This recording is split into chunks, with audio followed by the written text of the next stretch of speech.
बे समाव स्टुडियोआव आं सन्दना इस्लारि बर' थुनलाइ मुलुगनि मुंदांखा खन्थाइगिरि रायथाइगिरि थुनलाइ बिजिरगिरि टेगर लिटारि बान्था मोनगिरि आरो साहित्य एकाडेमि बान्था मोनगिरि बर' थुनलाइ आफादनि बारग' आफादगिरि रुंसारि ब्रजेन्द्र कुमार ब्रह्मनि थामथि रुंसारि सानखौ BKWAC नि डेपुटि चेयारमेन मुस्रि सृजन बसुमतारीनि लोगोसे लखिमपुर जिल्ला कमिटि एबसु आरो UBPO बगिन्दि आन्चलिक कमिटि एबसु आरो UBPO नि बानजायनायाव लखिमपुर जिल्लानि बगिन्दि बर' थुनलाइ भवनाव फालिनाय जायो। लोगोसे BKWAC नि मावफुं सोद्रोमा मानगोनां महेनेश्वर बसुमतारीनि सुजुनाय दोंथाम मेथाइखौबो बेखेवनाय जायो। बे हाबाफारियाव बाहागो लाफैयो बर' सावथुन मुलुगनि फावगिरि सोरां नार्जारी, प्रबिन बर', मोगथां बसुमतारी, अनजालु बसुमतारी, जयश्री नार्जारी, गुनुमाया सोरगियारी, देलाय मोसाहारी गासै फावगिरि बिथांमोनाबो बाहागो लाना हाबाफारिखौ जाफुंसारहोयो। दिनैनि बे मोनाबिलि समाव जोंनिनो बर' माहारिनि सासे मुंदांखा थुनलाइगिरि रायथाइगिरि खन्थाइगिरि साहित्य एकाडेमि बान्था मोनगिरि आरो टेगर बान्था मोनगिरि लोगोसे बर' थुनलाइ आफादनि मोनसे समनि आफादगिरि दानि बारग' आफादगिरि मानाव गेदेर जोंनिनो बयनिबो सिबिजाथाव रुंसारि ब्रजेन्द्र कुमार ब्रह्म सारनि दिनै थामथि जे रुंसारि सान बे सानखौ जोङो गुबुन गुबुन बर' माहारिजों लोगोसे लखिमपुर जिल्लायावबो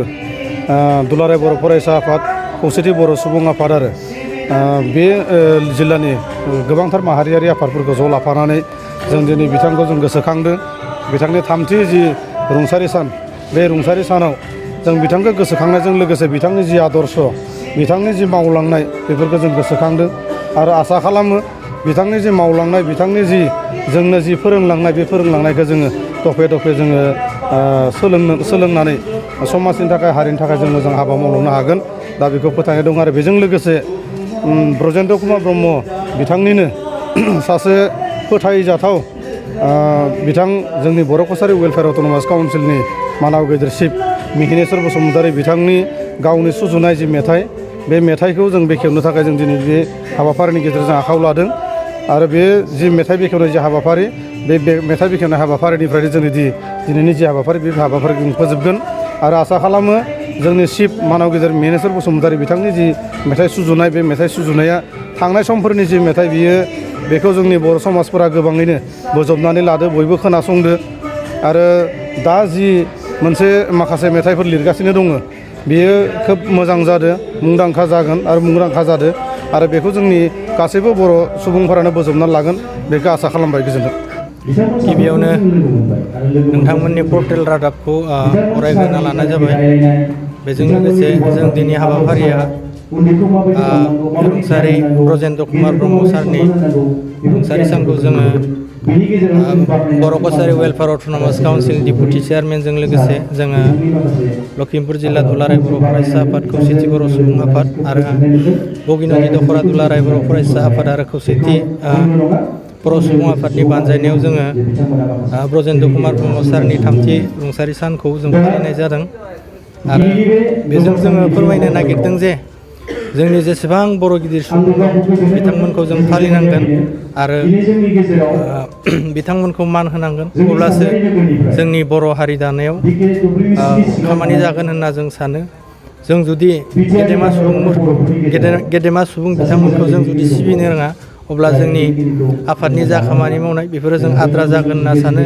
ओंखायनो जों दिनै सारनि थामथि जा रुंसारि सान बेखौ जों फालिनाय जादों। गिबियावनो रादाब बिजोंनि मावथिफोरनिसिम आंनि गोसो गोरबोनिफ्राय अननाय सिबिनायखौ होग्रोबाय। दिनै बुंनो थाङोब्ला मोनसे गोजा हांखोजों लिरनाय सान जेरैहाय सासे मैखोम सोलोंथाइगिरि थुनलाइगिरि खन्थाइगिरि ब्रजेन्द्र कुमार ब्रह्मनि थैनाय सान फालिनाय थामथि आरो बर' थुनलाइ आफादा बिथांनि थैनाय सानखौ खन्थाइ सान महरै फालिदों। दिनै नैथि खन्थाइ सानबो सानाव बर' थुनलाइ आफादा खन्थाइ आवरायनायनि हाबाफारि मोनसे लाबाय ओमफ्राय मोनाबिलियाव आलारि बाथि फोजोंनायनि मोनसे हाबाफारि लादों। जोबोर मोजां बुब्लि बेवहाय बयखौबो नुनो मोन्दों जेरै बर' माहारिनि जेसेबां गौथुम दं बै गौथुमफोरनि मावथिफ्रा ज' जाफैनो हादों गोजोननाय दङ जोंहा खौसेथि गोरोबथा बिदियाव फैनानै जोंनि माहारिखौ बोरैहाय जौगाहोनो हायो बेनि बाथ्राखौ सानग्रोनांगोन आरो दा ब्रजेन्द्र कुमार ब्रह्मनि बर' थुनलाइयाव एसेबां बिहोमा होदों बुंनानै फोजोबनो हाया बिथाङा गासै 88 बोसोर बैसो थांनानै थानाय समाव गोबां हाबा मावलांदों आरो थांनानै थाबावनायब्ला आरो गोबां बान्था मोनबावगौमोन आरो 1931 मायथाइयाव बिथाङा जोनोम मोन्दों ओमफ्राय 1919 मायथाइनि दिनैनि सानाव 5 डिसेम्बर खालि बिथाङा रुंसारि जादों आरो बिथाङा गोबां बिहोमा होलांनायनि बागैनो बिथाङा थुनलाइयाव बिहोमा होनायनि थाखायनो गोबां बान्था मोननो हादों जेरै समाजारि सुबुङारि फायखि ठाकुर बान्था साहित्य अकादेमि बान्था समेश्वरी बान्था आरो गुबुन गुबुन बान्थाबो मोननो हादों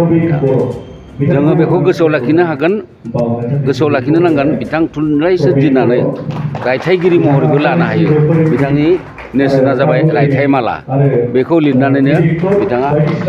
टेगर बान्थाखौ मोननो हादों आरो बेनिफ्राय अख्रां गंसे नांगौ बायदि देंखो बायदि गाब बे खन्थाइ बिजाब गांनैनि थाखायनो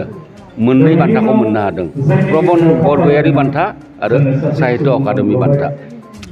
आरो गोबां बिहोमा होनानै बिथाङा थुनलाइ आफादखौ दैदेनबोदों मोननै मावसम बिथाङा बर' थुनलाइ आफादनि आफादगिरिबो जानो मोन्दों ओरै फारसेजों थुनलाइगिरि पेन्सनबो मोन्दों थुनलाइ सोरजिनानै बिथाङा 60 बोसोरनि उनावनो थुनलाइगिरि पेन्सनार मोन्दों साहित्यिक पेन्सनार बेखौबो बिथाङा मोननो हादों सासे फोरोंगिरि जानानै बागानसालिनि बनरगाव गोजौ फरायसालियाव बिथाङा मावनानै गोबां दिन 60 बोसोर बैसोआव बिथाङा आजिरा मोन्दों आजिरा मोननायनि सिगांनिफ्रायनो बर' थुनलाइ आफादाव हाबदों गिबियाव बिथाङा जौनां सोद्रोमा जाग्रोदों लाइफ मेम्बार बिनि उनावनो थुनलाइ आफादाव हाबनानै आफादगिरि बायदि गिलिर बिबानखौ बिथाङा मोननो हादों बे गिलिर बिबान मोननायनि लोगोसे बिथाङा दि थुनलाइखौ सोरजिलांबाय थानो हादों बर' माहारिखौ गोजौ थाखोआव दैखांनो हादों जोङो थुनलाइ होननानै बुङोबा राव थुनलाइखौल' सिबिनाय जाया लोगोसे हारिमु जोंनि जाबायदि समाजारि सोलोंथायारि रांखान्थियारि गासैनिबो बिथिङाव बिथांनि बिहोमा बुंनानै फोजोबनो हाया दिनै जोङो दुखुजोंबाबो फोरमायनो हायो बिथांनि गोलाव जिउ लावनायनि जोङो मिजिं थिदोंमोन नाथाय अबथिरा बिथाङा जिउ गोमानांनायाव जोङो दुलाराय बर' माहारियानो जोबोर खहा जाबाय होननानै जों बुंनो हायो आरो बे खहाखौ सुफुंनो थाखाय आं बे बेलायावनो दानि लाइमोनफोरखौ आरज गाबनो सानो साफ्रोमबो लाइमोनफोरा जोंनि थार मावथि जानानै हारिनि थाखाय मोजां हाबा मावगोन बेखौ आं मिजिंथियो बयबो आवगायबोदों थुनलाइगिरि सोरबा राजखान्थिगिरि सोरबा समाज फोसाबगिरि बिदि जानानै आवगायबोनो थाखाय दिनैनि बे बेलायावनो आङो खावलायखानाय जाहैबाय आरो फैगौ दिनफ्राव जोंनिया मोजाङैनो थांथोंसै आरो बयबो ज' जाज्लायनानै जों दिनैहाय अनलायनानै गेदेरखौ मान होनानै उन्दैखौ अननायनि गेजेरजों जों गासैबो हाबाफारिखौ मावलांनानै जोंनि हारियादि गेरेमसा हारि देरहासार हारि जोंनि रावखौ